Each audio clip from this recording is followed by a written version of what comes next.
রাষ্ট্র ব্রাহ্মণ পিনাকি ভট্টাচার্যকে ফ্রান্সে গ্রেপ্তার করা হয়েছে। আইনের মামলায় অনলাইন অ্যাক্টিভিস্ট পিনাকি ভট্টাচার্যের বিরুদ্ধে চার্জশিট দিয়েছে পুলিশের কাউন্টার টেররিজম বিভাগ। মিথ্যা তথ্য গুজব ছড়ানোর অভিযোগে এই মামলা করা হয়েছিল। পিনাকির বিরুদ্ধে গ্রেপ্তারি পরোয়ানা জারিরও আবেদন করা হয়েছে। প্যারিসের আদালতে তথাকথিত লেখক ও অনলাইন অ্যাক্টিভিস্ট পিনাকি ভট্টাচার্যের বিরুদ্ধে মামলা দায়ের করা হয়। ফ্রান্সের মাটিতে বসে পিনাকি ভট্টাচার্য বাংলাদেশে ধর্মীয় দাঙ্গা বিভিন্ন ধরনের কুৎসায় সে জড়িত।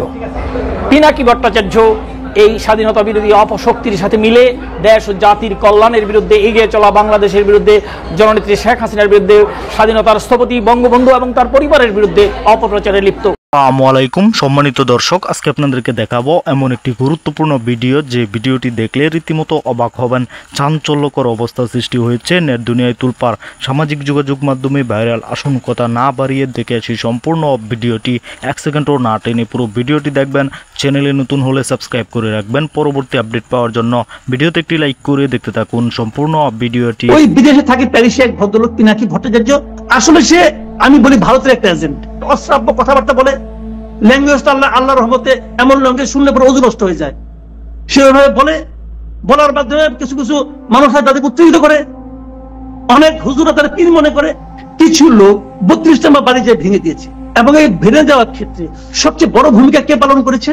ওই বিদেশে থাকে প্যারিসে এক ভদ্রলোক পিনাকি ভট্টাচার্য, এই লোকটা করেছে। এবং সে বলে দিয়েছে কিভাবে ভাঙতে হবে, বলে দিয়েছে কিভাবে হাতুড়ি বাটাল দিয়ে হলেও ভাঙতে হবে। আপনারা সবাই সেখানে যান, যে ভেঙে ফেলেন। তারপরে এরই ধারাবাহিকতায় সারা দেশে ভাঙচুর চলেছে। আওয়ামী লীগ অফিস ভাঙচুর হয়েছে, বিভিন্ন নেতাদের বাড়িঘর ভাঙচুর হয়েছে। লাভটা কি হয়েছে?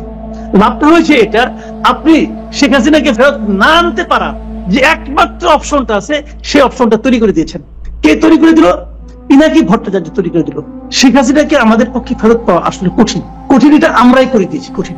ভারত শেখ হাসিনাকে ফেরত দেওয়ার ক্ষেত্রে এই যে জাতিসংঘের রিপোর্টটা, এটা কোনো ভূমিকা রাখবে কিনা? আমি এই প্রসঙ্গে একটা কথা বলি। দেখেন, আমরা শেখ হাসিনার বিচার করতে চাই, তো তাকে আপনি যেতে দিলেন কেন? প্রথম প্রশ্ন, তাকে যেতে দিলেন কেন? আপনি বলতেছিলেন যে যেতে না দিলে যেভাবে মানুষ আসছিল তাকে হয়তো মেরেই ফেলতো। তাকে মারলে আপনার সমস্যাটা কি? জনগণ যদি তাকে মেরে ফেলতো সে আপনার সমস্যাটা কি? তাকে আপনি যেতে দিবেন কেন? দায়িত্ব তো ছিল না, তাকে দায়িত্ব ছিল, তাকে বিদেশে পাঠিয়ে দেওয়া করার দায়িত্বের মধ্যে পড়ে।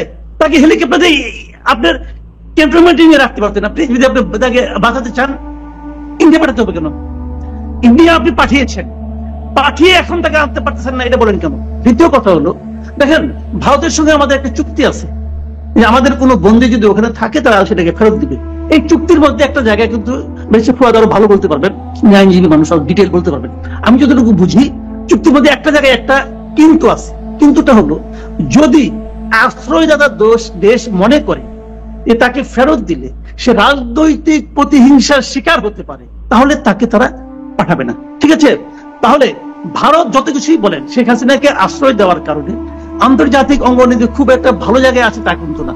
আন্তর্জাতিক বিভিন্ন প্রশ্নের তারা কিন্তু কোনো সদুত্তর দিতে এখন পর্যন্ত পারে নাই। তারা কেন শেখ হাসিনাকে রাখছে তাদের এখানে, এখন পর্যন্ত তাদের মুখে কোনো সদুত্তর আমি পাই নাই। যে উক্তিটা শুনে সবাই খুব খুশি হয়ে বাহ বাহ বলছে, এমন কিন্তু আমি পাই নাই। এই প্রশ্নটা আগামী দিনগুলোতে আরো জোরালো হতো। আমরা বলতে পারতাম যে ওনার বিরুদ্ধে আদালতে রায় আছে, উনি আসছেন না কেন, আসতে হবে, দিতে হবে, বলতে পারতাম। সেই জায়গায় দেখেন একটা ঘটনা আমাদের এখানে ঘটিয়েছে। কে ঘটিয়েছে? কিছু লোক 32 নম্বর বাড়ি যে ভেঙে দিয়েছে, এবং এই ভেঙে যাওয়ার ক্ষেত্রে সবচেয়ে বড় ভূমিকা কে পালন করেছে? ওই বিদেশে থাকে প্যারিসে এক ভদ্রলোক পিনাকি ভট্টাচার্য, এই লোকটা করেছে। এবং সে বলে দিয়েছে কিভাবে ভাঙতে হবে, বলে দিয়েছে কিভাবে হাতুড়ি বাটাল দিয়ে হলেও ভাঙতে হবে। আপনারা সবাই সেখানে যান, যে ভেঙে ফেলেন। তারপরে এরই ধারাবাহিকতায় সারা দেশে ভাঙচুর চলেছে। আওয়ামী লীগ অফিস ভাঙচুর হয়েছে, বিভিন্ন নেতাদের বাড়িঘর ভাঙচুর হয়েছে। লাভটা কি হয়েছে? লাভটা হয়েছে এটা, আপনি শেখ হাসিনাকে ফেরত না আনতে পারা যে একমাত্র অপশনটা আছে, সেই অপশনটা তৈরি করে দিয়েছেন। কে তৈরি করে দিল? পিনাকি ভট্টাচার্য তৈরি করে দিল। এবং এটা তৈরি করে দিয়ে পিনাকি ভট্টাচার্য কার সুবিধা করলো? ভারতের সুবিধা করলো। এই লোক সারাদিন ভারত ভারত এনটি ভারত এনটি ভারত কথাবার্তা বলে। আসলে সে আমি বলি ভারতের একটা এজেন্ট।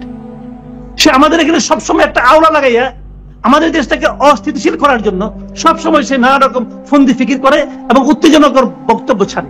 একটা জিনিস হলো কি, ডিপ এজেন্ট বলতে একটা কথা আছে। তারা প্রথমত কিছু কাজ করে তাদের আস্থায় দেয়, মানুষকে আস্থায় নিয়ে নেয়।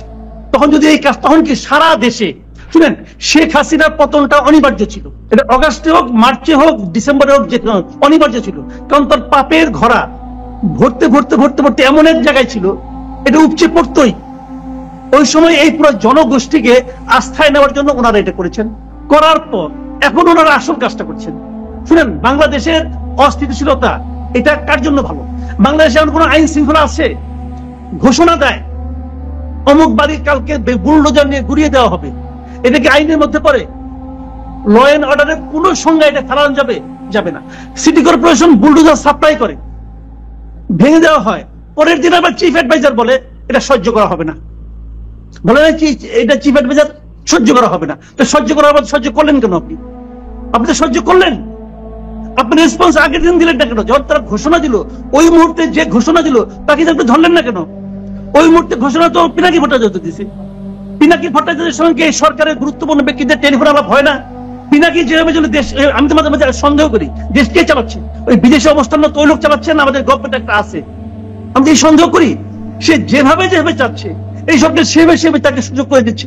যখন সে বললো পিরিয়ড, আর দরকার নেই, থামো এখন, তখন সরকার উগ্র হয়ে গেল, শক্ত হয়ে গেল, না আর করা যাবে না। আগে তো বললো না, আগে বললো না কেন?